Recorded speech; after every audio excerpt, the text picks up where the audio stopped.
പണം നമ്മുടെ ജീവിതത്തിലെ എല്ലാ മേഖലകളെയും സ്പർശിക്കുന്നു. എന്നാൽ അത് എങ്ങനെ പ്രവർത്തിക്കുന്നു എന്ന് നമ്മളിൽ പലരും പഠിച്ചിട്ടില്ല. സാമ്പത്തിക സാക്ഷരത അക്കങ്ങൾക്കൽപ്പുറം നമ്മുടെ ആത്മവിശ്വാസം, തെരഞ്ഞെടുപ്പുകൾ, സ്വാതന്ത്ര്യം എന്നിവയെ ആസ്പദമാക്കി ഇരിക്കുന്നു. നിങ്ങൾ ആദ്യ ശമ്പളം കാത്തിരിക്കുന്ന ഒരു ഉദ്യോഗാർത്ഥിയാണെങ്കിലും, നിക്ഷേപങ്ങൾ പദ്ധതിയിടുന്ന ഒരു പ്രൊഫഷണലാണെങ്കിലും, ഭാവി ഉറപ്പാക്കുന്ന ഒരു വിരമിച്ച വ്യക്തിയാണെങ്കിലും സാമ്പത്തിക സാക്ഷരത എല്ലാവർക്കും അനിവാര്യമാണ്. ഇത് നമ്മളെ വിവരാധിഷ്ഠിതമായ തീരുമാനങ്ങൾ അല്ലെങ്കിൽ ഇൻഫോംഡ് ഡിസിഷൻസ് എടുക്കുവാൻ നമ്മളെ സഹായിക്കുന്നു. ഇത് ചിലവേറിയ പിഴവുകൾ ഒഴിവാക്കുന്നതിനും ഉത്തരവാദിത്തോടെ സമ്പത്ത് സൃഷ്ടിക്കുന്നതിനും നമ്മളെ സഹായിക്കുന്നു. ഇന്ന് സാമ്പത്തിക സാക്ഷരതയെക്കുറിച്ച് സംസാരിക്കാം എന്ന് വിചാരിക്കുന്നു. വിശദാംശത്തിലേക്ക് കടക്കുന്നതിന് മുമ്പ് നിങ്ങൾ ഇതുവരെ ഈ ചാനൽ സബ്സ്ക്രൈബ് ചെയ്തിട്ടില്ലെങ്കിൽ ദയവായി ചെയ്യുക. ഉള്ളടക്കം ഇഷ്ടപ്പെട്ടാൽ ലൈക്ക് ചെയ്യുവാനും വീഡിയോ ഷെയർ ചെയ്യുവാനും മറക്കരുത്. നിങ്ങളുടെ അഭിപ്രായങ്ങൾ ചേർക്കുവാൻ മറക്കരുത്. ഓരോ സാമ്പത്തിക തീരുമാനങ്ങളും റിസ്ക്കും റിവാർഡും തമ്മിലുള്ള തുലനമാണ്. ഓഹരികളിൽ നിക്ഷേപിക്കൽ, ബിസിനസ് ആരംഭിക്കൽ അല്ലെങ്കിൽ ഒരു ചെറിയ വസ്തു വാങ്ങൽ എല്ലാം തന്നെ അനിശ്ചിതത്വം ഉൾക്കൊള്ളും.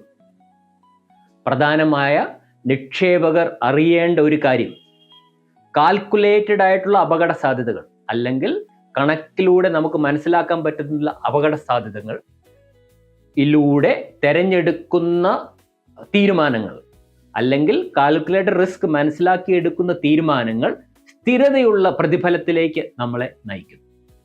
പലരും സ്വർണം, റിയൽ എസ്റ്റേറ്റ്, ഫിക്സ്ഡ് ഡിപ്പോസിറ്റ് പോലെയുള്ള പരമ്പരാഗതമായ മാർഗങ്ങൾ സമ്പത്ത് ഉറപ്പാക്കുന്നു എന്ന് വിശ്വസിക്കുന്നു.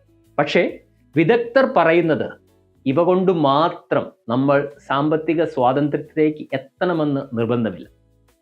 സാമ്പത്തിക സ്വാതന്ത്ര്യത്തിലേക്ക് എത്തുന്നതിന് വേണ്ടി വൈവിധ്യം, ബോധവൽക്കരണം, വിവരാധിഷ്ഠിതമായ തിരഞ്ഞെടുപ്പുകൾ എന്നിവ വളരെ അത്യന്താപേക്ഷിതമാണ്. ഇവ നമുക്ക് ദീർഘകാല സമൃദ്ധി സൃഷ്ടിക്കുന്നതിന് നമ്മളെ സഹായിക്കും. സാമ്പത്തിക ബോധവൽക്കരണത്തെക്കുറിച്ച് അറിവുണ്ടാകണം എന്ന് നമ്മൾ പറഞ്ഞു.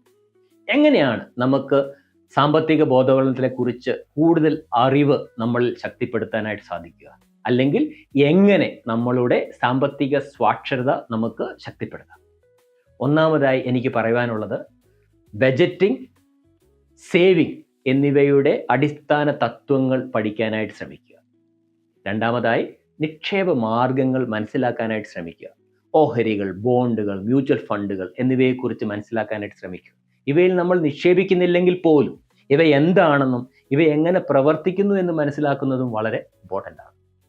മൂന്നാമത് സാമ്പത്തിക പ്രവണതകളെക്കുറിച്ചോ എക്കണോമിക് ട്രെൻഡ്സിനെ കുറിച്ചോ അപ്ഡേറ്റഡ് ആയിട്ടിരിക്കുക എന്നുള്ളതാണ്. ഇവയെക്കുറിച്ചുള്ള അറിവുകൾ പകരുന്ന പുസ്തകങ്ങൾ വായിക്കുക, ഇവയെക്കുറിച്ചുള്ള നമുക്ക് കിട്ടാൻ പറ്റുന്ന കൂടുതൽ ഇൻഫർമേഷൻസ് ഗ്യാദർ ചെയ്യുക എന്നിവയെല്ലാം വളരെ ഇമ്പോർട്ടൻ്റ് ആണ്. ഏറ്റവും പ്രധാനമായി റിസ്ക്കും റിവാർഡും വിലയിരുത്തുവാനായിട്ടുള്ള ഒരു മനോഭാവം വികസിപ്പിച്ചെടുക്കുക എന്നുള്ളതാണ്.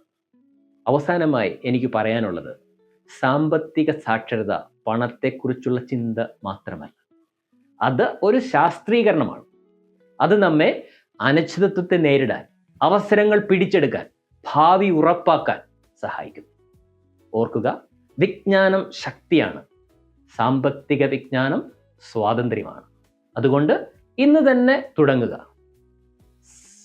ഫൈനാൻഷ്യൽ ലിറ്ററസിയെക്കുറിച്ച് അല്ലെങ്കിൽ സാമ്പത്തിക സാക്ഷരതയെക്കുറിച്ച് വായിക്കുക, പഠിക്കുക, ചോദ്യങ്ങൾ ചോദിക്കുക.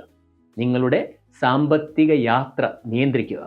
കാരണം നിങ്ങൾ അപകട സാധ്യതയും പ്രതിഫലവും കൈകാര്യം ചെയ്യാനായിട്ട് പഠിക്കുമ്പോൾ നിങ്ങളുടെ ഭാവി കൈകാര്യം ചെയ്യുന്നതാണ് പഠിക്കുന്നത്.